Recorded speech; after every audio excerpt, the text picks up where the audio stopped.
这个瞄准钢盔上的弹孔，一枪将鬼子爆头的战士名叫姚子清，是国民革命军3营营长。虽然他戴着一副眼镜，乍看上去像是斯文的书生，实际上却是一名骁勇善战的猛将。他曾率600壮士死守宝山，与日寇浴血陆战7天7夜，最终全员壮烈殉国。1937年8月13日，淞沪会战爆发，这是抗日战争中首场大型会战，也是整个抗战中规模最大、战斗最惨烈的一场战役。战争爆发后，上海的东面门户宝山成为了狙击登陆日军推进的战略要地。在日军的连番猛攻下，宝山城3面受敌，危在旦夕。8月31日，姚子清奉命率领3营奔赴宝山接防。此时的宝山守军已经陷入绝境，日军用迫击炮轰开城门，如潮水般涌入城中。守城将士在敌方猛烈的炮火下损失惨重。千钧一发之际，姚子清所率的3营及时赶来增援，成功扭转战局，将这波日军击退至城外，并迅速整编了剩余守军。但即使多了这1营兵力，宝山城依旧岌岌可危。数倍于己方的攻城日军在英森孝大佐的带领下虎视眈眈。黄浦江上还有10几艘日军战舰将炮口对准了宝山城，而控制权也早已被日军牢牢掌控。副营长李仲贤审视战局后连声感叹：死局，残局而已。走对一步生，走错一步死。与日军的海陆空豪华阵容相比，3营的装备显得格外寒酸。4门迫击炮、16挺重机枪、600多支老式步枪，这就是3营的全部家当。更严峻的是，宝山城外南北2线已经失守，宝山城在多日轰炸之下也已残破不堪。面对孤军守城的危局，姚子清认为，与其被动困守宝山，不如主动御敌在外，将防御阵地前移，利用城外的地势，在坡道上修筑战壕，形成交叉火力，把北、南、东城门封闭，只留西面作为人员物资的出入。凡懈怠者、畏敌者、轻敌者、违抗军令者，一律军法处置，严惩不贷。是。姚子清部署完毕后，各部队立即开始修筑工事，严阵以待。守城第3日，日军主力展开了大规模进攻，炮弹如雨点般落在前线阵地。我军战士即便潜伏在壕沟中，依旧不断有士兵被炸得血肉横飞。空军也开始对城内进行密集轰炸，一时间瓦砾横飞，浓烟蔽日。日军的步兵与坦克随即出动，浩浩荡荡直扑宝山城。然而，在城外的密林中，姚子清与李仲贤已率领部队埋伏多时。驻守城内的李大成也被紧急调来，从南面包抄日军。等到日军进入伏击圈后，姚子清一声令下，战士们从4面8方一起开火，无数枚手榴弹劈头盖脸砸向日军，迫击炮也怒吼着喷出烈焰。日军在交叉火力下被打了个措手不及，顿时人仰马翻，损失惨重。3营战士们乘胜追击，纷纷向日军发起了冲锋。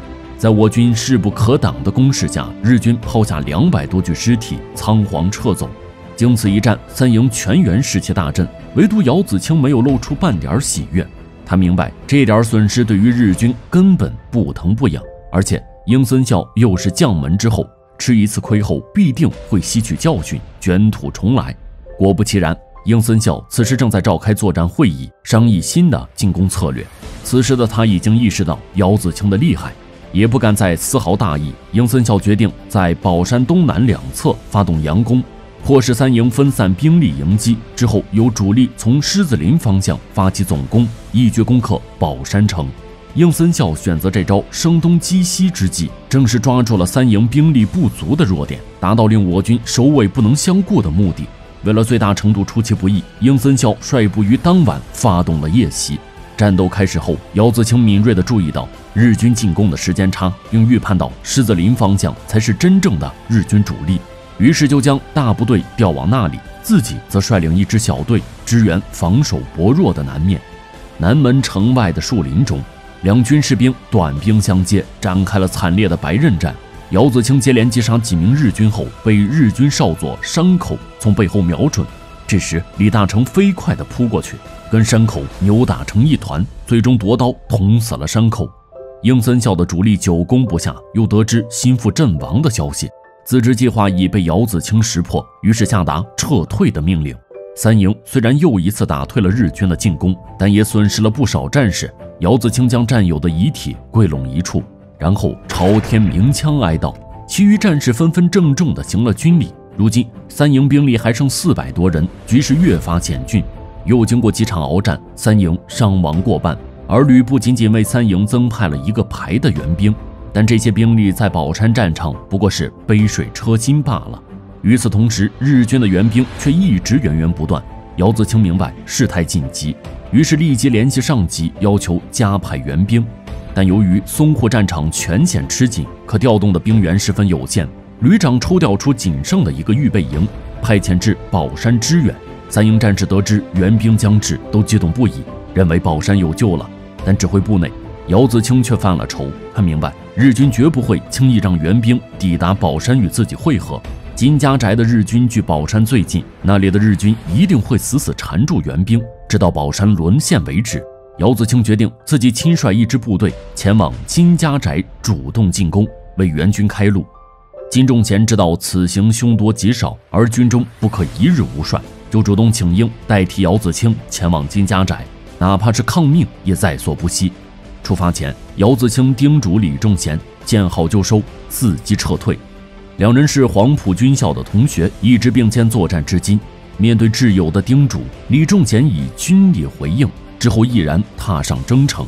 姚子清则留下来固守待援，但他最终等来的却是李仲贤的遗体以及援军全军覆没的噩耗。应森孝呼叫了所有空中力量，对我军援军进行了疯狂轰炸。预备营与李仲贤部在空袭中全部壮烈殉国。姚子清还没来得及哀悼，宝山城已遭到了日军战机的轰炸，医疗站被彻底摧毁，姚子清也险些丧命。与此同时，应森孝的主力部队也全部集结起来，准备从宝山东面发动总攻，一举歼灭三营，彻底攻占宝山，以防夜长梦多。而此时的三营只剩不到200人，弹药补给都已经捉襟见肘。姚子清明白此战已无任何胜算，随着李仲贤等人的牺牲，指挥室内也只剩自己一人。他无比悲愤地趴在桌子上，发出了不甘的嘶吼，仿佛一头绝望的困兽。但他并未就此崩溃。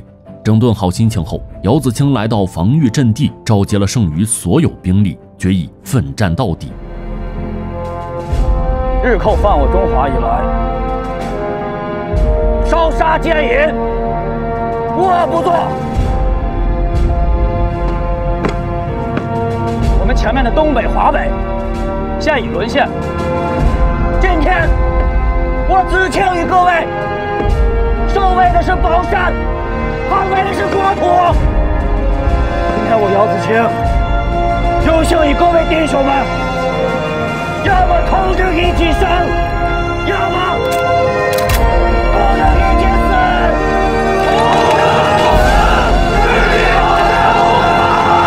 守城第6日，最后的决战正式打响。日军先出动战机，对阵地一番狂轰滥炸，之后大批步兵依托坦克的掩护，潮水般向宝山涌来。姚子清为了节约弹药，命令战士们等敌人接近了再打。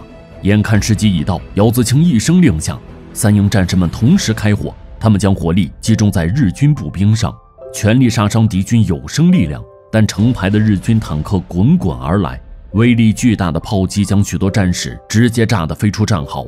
大周抱着一大捆手榴弹跃出战壕，向坦克冲去，却不幸死在日军机枪之下。李大成怒吼一声，也跟了上去，拎起大周的手榴弹继续冲向坦克。姚子清急忙开火掩护，李大成在坑洞间辗转腾挪，最终成功带着2捆手榴弹扑到日军坦克上。巨大的火球轰然绽放，将坦克与李大成一起吞噬。姚子清架起迫击炮，用最后的2发炮弹炸伤了前来督战的应森孝。日军副官见状，急忙呼叫舰炮打击。黄浦江上的日军战舰朝宝山城一起开火，硫磺弹在空中画出无数白色轨迹，之后纷纷落在三营营地上。霎时间，冲天烈焰席卷一切，三营战士在火海中痛苦挣扎，惨叫与哀嚎响彻四方。姚子青只得下令撤退，将阵线向城内收缩。经过一天的鏖战，三营只剩下20多人了，而且每个人都伤痕累累。姚子青在花名册上逐一勾掉阵亡者的名字。这时，旅长打来电话通知说，宝山一带的其余阵地都已失守，命他赶紧带兵突围，放弃宝山。但姚子青默默地挂掉了电话，然后在花名册上勾掉了自己的名字。他拿出妻儿的照片吻了一下，然后戴好钢盔走出房间，用一枚手榴弹将指挥室炸毁，彻底断绝了自己的后路。姚子青召集了剩余战士，命他们速速向城外撤离，但没有一人听从命令，所有战士都坚持与营长一起死战不退。姚子青苦笑一声，也不再勉强，就叫魏明阳带着花名册趁夜出城与友军会合，让世人知道宝山城有600壮士为捍卫国土慷慨赴死。之后带领战士们在城内的掩体工事中就位，守候着与日军的殊死一搏。守城第7天，大批日军涌入城中，面对汹涌而来的步兵与坦克，三营仅存的20多名战士抱着必死的决心浴血奋战。掩体工事被坦克碾平，就退到附近的街巷房屋中，凭借每一室每一厅与日军周旋。战士们打光了弹药，就与日军展开了惨烈的肉搏，从家具到牙齿都用作武器，直到流尽最后一滴血。姚子青在奋勇杀敌时身中数枪倒地，在生命的最后一刻，他艰难地伸出沾满血与泥的手，向祖国的天空敬了一个军礼，最后永远停止了呼吸，时年28岁。最终，三营战士全员为国捐躯。1937年8月31日至9月7日，姚子青率三营600壮士死守宝山，在敌众我寡、火力悬殊、装备落后的极端艰难困境中浴血奋战。姚子青以卓越的指挥才能与兵法谋略，审时度势，灵活运用各种战术，与日军斗智斗勇，勇出敌意料的阵地战、伏击战、狙击战等，抵御了日军一次又一次的疯狂进攻。日军动用海陆空力量，付出惨重的代价才占领宝山。三营官兵血战宝山，禹城协王的壮举惊天地泣鬼神，对中华民族之魂和抗战精神做出了最好的诠释